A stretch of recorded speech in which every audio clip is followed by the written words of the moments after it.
Hello and welcome. How to get replacement parts for your recliner is the topic today. This is the first video in a short series that I hope to do on this subject. You may be wondering, why a series of videos on a subject as simple as getting recliner repair parts? The short answer is, it's a huge problem, and it deserves some explanation as well. In this video, I'll give you an overview of the replacement parts problem and how it came about. I'll also talk a little bit about how it's affecting my business, and I'll briefly outline the two main resources or options you have for getting parts.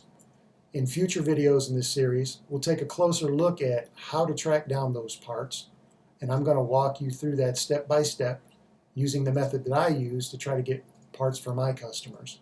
So I know a lot of the problems you're going to face along the way, some of the roadblocks, and we'll look at some strategies to deal with those problems. So in the end, I imagine for some of you this series is going to prove helpful. It's going to help you track down your parts. For some others, maybe not so much, because in the end it ultimately depends on who manufactured your recliner and oftentimes who sold it to you. Before I get started, I need to cover this important disclaimer. Getting recliner repair parts has become a huge problem for a lot of people, so I know this video series is needed. But I also know it's opening a can of worms for me, because once people see this topic, they'll feel free to ask, hey, help me get parts X, Y, and Z for my chair. Well, I can't help everyone individually, so I will not be answering specific questions like those at all. And that's the reason for this video series. I'm trying to get information out there that's going to help you to track down the parts that you need, if they're still out there, for your chair. But I will try to answer questions, of course, that pertain to general principles and topics that I bring up in this video series. And the last disclaimer is the market I'm going to be talking about here, the U.S. furniture market. I'm talking about the middle market or the mass market. I'm not talking about high-end furniture. Very little of that is sold here in my area, and I have no experience working on it whatsoever. So I'm talking about middle-of-the-road brands, which in this part of the country means brand names like Berkline, Barcalounger, Lane, Lazy Boy, and so on. So that's what we're going to be discussing here.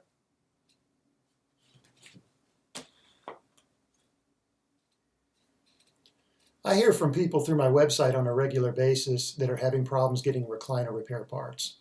And I pretty much have the same problem, because the channels I need to go through to get those parts is essentially the same as the consumers. So I understand perfectly the problems they're having. And I'm striking out more than ever when it comes to trying to locate parts for the customers that I have and the various brands of recliners out there. It's easily the biggest problem that I face. And at the moment, it's showing no signs of getting any better in the short term. And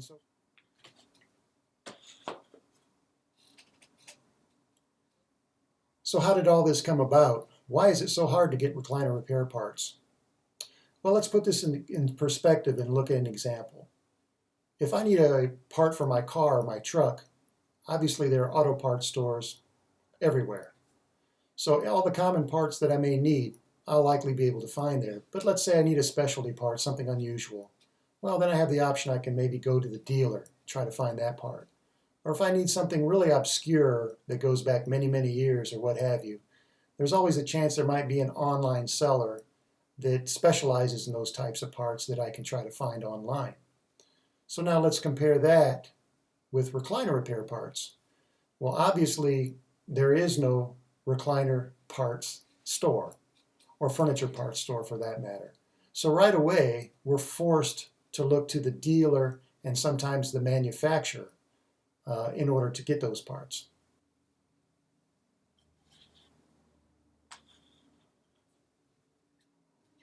So this is the traditional source. It's been around for decades of getting parts.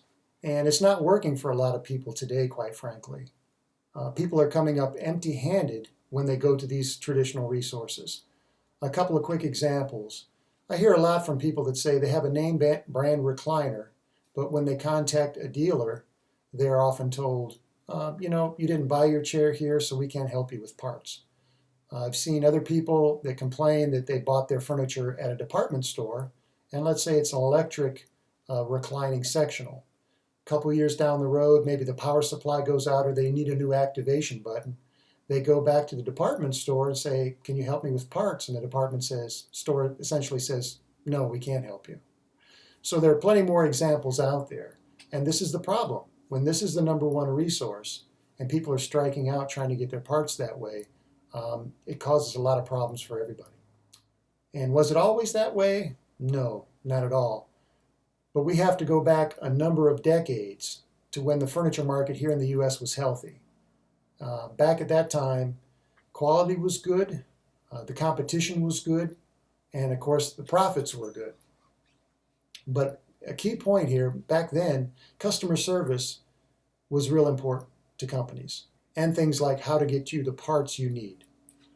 So that's something that was present then that no longer exists today essentially.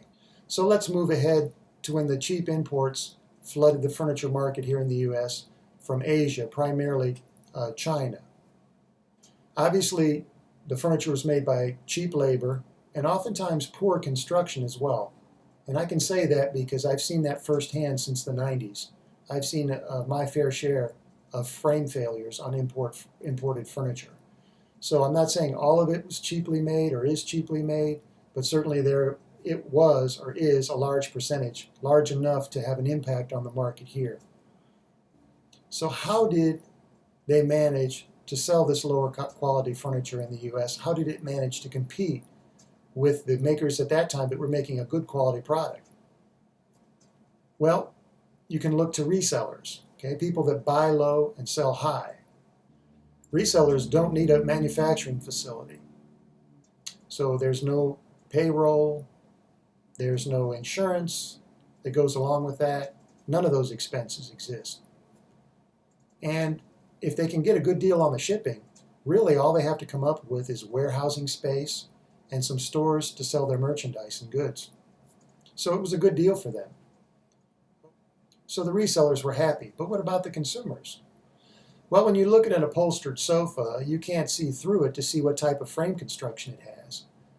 But someone can make it look nice, and you can sit on it, and it'll actually feel comfortable today. But the question is, will it last? Because poorly constructed furniture, like everything else that's not well made, does not last. So some of you may have seen your share of frame failures, or another cheap component that's used in furniture is low quality padding. And if you have that present, what happens is typically in the short term you have major padding replacement required, whether it be during the warranty period or shortly thereafter. So what happened to the U.S. market? Well, it was like the imports were like dropping a bomb. It blew it up. The U.S. companies began to struggle. Many of them went out of business. Plants closed down. And the few that are remaining today are really struggling just to survive. And they're doing whatever they can to stay afloat. So they've also had to resort to making a cheaper product and cutting corners wherever they can. Because the focus today in the furniture market doesn't matter if it's still an American company or if it's an import. It's primarily on sales and sales only. So things like customer service or providing you with the parts you may need always takes a back seat. For some of the companies, or many of the companies, it's not a big priority, and for some, it's not even on the radar. It's not important to them at all. And I would say those companies are primarily the resellers, because when you think about it, if you're in the buy low, sell high business, and you're not making the product yourself, this is not actually your reputation that's online. Oh, what do you care what happens a few years down the road, right? Someone has a mechanism problem or needs a new handle for their recliner. If you're a reseller, that's not really a big concern of yours. So it's something to think about. We're going to go into more detail in an upcoming video and walk you through the process of trying to track down your parts using this option, despite the problems. And we'll try to look at some workarounds and solutions for those problems as well. But if this source doesn't work for you, really the only other thing you can try is to go online and see if your parts may be there. Not everything you need for your chair is likely to be out there, but there are more and more parts coming online all the time. But it's still kind of a sketchy process getting the parts you need this way. So we'll make a separate video about this, talking about all the potential pitfalls and things you should look out for when you try to buy parts online as well. Okay, so that's it for this video, and we'll see you next time.